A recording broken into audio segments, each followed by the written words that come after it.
নমস্কার বন্ধুরা, আজ আপনাদের দেখাবো বাঙালির একটি অতি জনপ্রিয় সবজি চিংড়ি মাছ দিয়ে কলা মোচার ঘন্ট। দেখুন, প্রথমে এইভাবে আমরা কলা ফুলগুলোকে ছাড়িয়ে নেব। সমস্ত কলা ফুল যতক্ষণ ছাড়ানো যাবে এইভাবে আমরা ছাড়িয়ে নেব। এরপর কলা ফুলের ওপরের এই দণ্ডটি এবং এই ছোট্ট প্লাস্টিক টাইপের জিনিসটিকে আমরা ফেলে দেব। এইভাবে দেখুন, এই শক্ত একটা দণ্ড থাকে, এইটি এবং এই প্লাস্টিক না ফেললে আপনার কলা ফুলটি পুরোপুরি তেতো হয়ে যাবে। এরপর সমস্ত কলা ফুলগুলোকে খুব ছোট ছোট আকারে আমরা কেটে নেব। এইভাবে দেখুন, খুব ছোট ছোট আকারে আমরা এগুলোকে সমস্ত ফুলগুলোকে কেটে নেব। এরপর একটি পাত্রের জল দিয়ে তার মধ্যে সমস্ত কেটে রাখা কলা ফুলগুলো আমরা ভিজতে দেবো।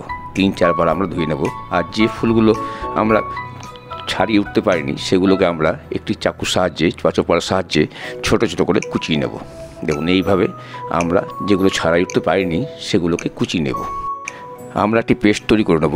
দেখুন, 4-5টি শুকনো লঙ্কা, 1 চামচ জিরে ও 1 চামচ ধনে দিয়ে আমরা ভিজতে দিলাম। এরপর একটি পেস্ট তৈরি করব। এইবারে সমস্ত ধুয়ে রাখা কলা ফুলগুলো আমরা একটি প্রেসারে 1 চামচ হলুদ এবং 1 চামচ নুনের সাথে কিছু পরিমাণ মতো জল দিয়ে 2টো সিটি পর্যন্ত দেব। দেখুন, এইভাবে 2টো সিটি পর্যন্ত ওয়েট করব। এরপর কুকারটি ঠান্ডা হতে দেবো।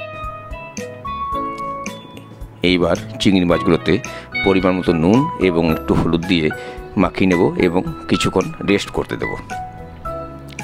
এইভাবে ভালোভাবে মাখিয়ে নিলাম। এরপর কড়াইয়ে পরিমাণ মতো সর্ষের তেল দেওয়া হলো। তেল ভালোভাবে গরম হয়ে এলে এর মধ্যে দেওয়া হবে আগে থেকে কেটে রাখা আলু।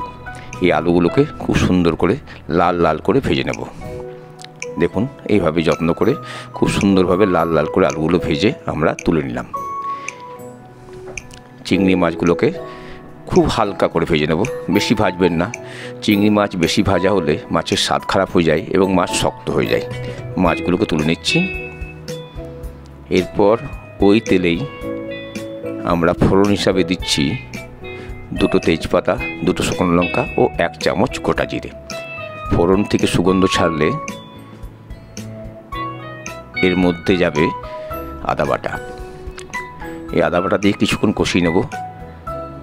বেশ কিছুক্ষণ কষিয়ে নেওয়ার পর এর মধ্যে যাবে নারকেল কুড়ো। আমরা একটি নারকেল আধখানা কুড়িয়ে রেখেছিলাম এবং এই নারকেল দেখুন, এই নারকেলটিকে খুব সুন্দর করে লাল লাল করে ভেজে নিতে হবে। আদা বাটা নারকেল খুব সুন্দর করে লাল লাল করে ভেজে নেওয়া হচ্ছে। এইভাবে লাল লাল করে ভেজে নেওয়ার পর এর মধ্যে যাবে আমাদের তৈরি করা মশলাটি, ধনে, জিরে ও লঙ্কা। দেওয়া হলো 1 চামচ হলুদ গুঁড়ো, 1 চামচ ঝাল লঙ্কা, সামান্য পরিমাণ জল দিয়ে খুব ভালো করে মশলাটি কষিয়ে নেব। দেখুন, খুব যত্ন করে মশলা কষাতে হবে। মশলা তেল ছেড়ে এসছে।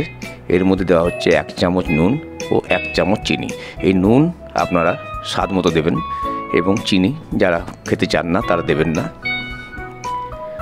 খুব ভালো করে মশলাটি কষিয়ে নিতে হবে। এরপর দেওয়া হলো ভেজে রাখা আলু এবং ভেজে রাখা চিংড়ি মাছ। এই চিংড়ি মাছ দিয়ে কষালে সবজির মধ্যে খুব সুন্দর একটি অ্যারোমা আসে, দুর্দান্ত টেস্ট হয়, রান্নাটি খুব ভালো হয়। এইভাবে সমস্ত চিংড়ি মাছ, আলু এবং মশলা দিয়ে খুব ভালো করে কষিয়ে নিতে হবে। এরপর দেওয়া হলো সেদ্ধ করে রাখা কলা ফুলগুলো। একটু হাত দিয়ে কষতে নেবেন।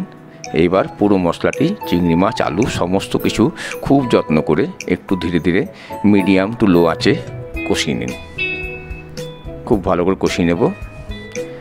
একটু জল দেওয়া হলো। পরিমাণ মতো জল দিয়ে আমরা এটাকে ঢেকে দেবো মিনিট 10-এর জন্য। 10 মিনিট পর দেখুন, আর একটু নেড়ে নিচ্ছি। আর একটু ভালো করে হতে দিতে হবে, সময় লাগবে একটু। এরপর আবার ঢাকা দিয়ে কিছুক্ষণ রেখে দেবো। ঢাকা তোলা হলো। এর মধ্যে 5টি কাঁচা লঙ্কা দেওয়া হলো। এই কাঁচা লঙ্কার ফলে ঝাল হবে না, কিন্তু সুন্দর একটি সুগন্ধ আসে। দেখুন, আমাদের চিংড়ি মাছ প্রায় হয়ে এসছে। এইভাবে বেশ শুকনো একটি সবজি তৈরি হবে। এরপর শেষে যাবে একটু গরম মশলা এবং 1 চামচ দেশি ঘি। এই গরম মশলা ও দেশি ঘি দেওয়ার জন্য সবজিতে অপূর্ব স্বাদ আসে। এইবার আমরা তুলে নিচ্ছি আজ আমাদের তৈরি করা দুর্দান্ত চিংড়ি মাছ দিয়ে কলা ফুলের ঘন্ট। যদি আপনাদের আমার এই ভিডিও ভালো লাগে তাহলে অবশ্যই আমার চ্যানেলটিকে সাবস্ক্রাইব করবেন, লাইক করবেন, কমেন্টস করবেন। ধন্যবাদ।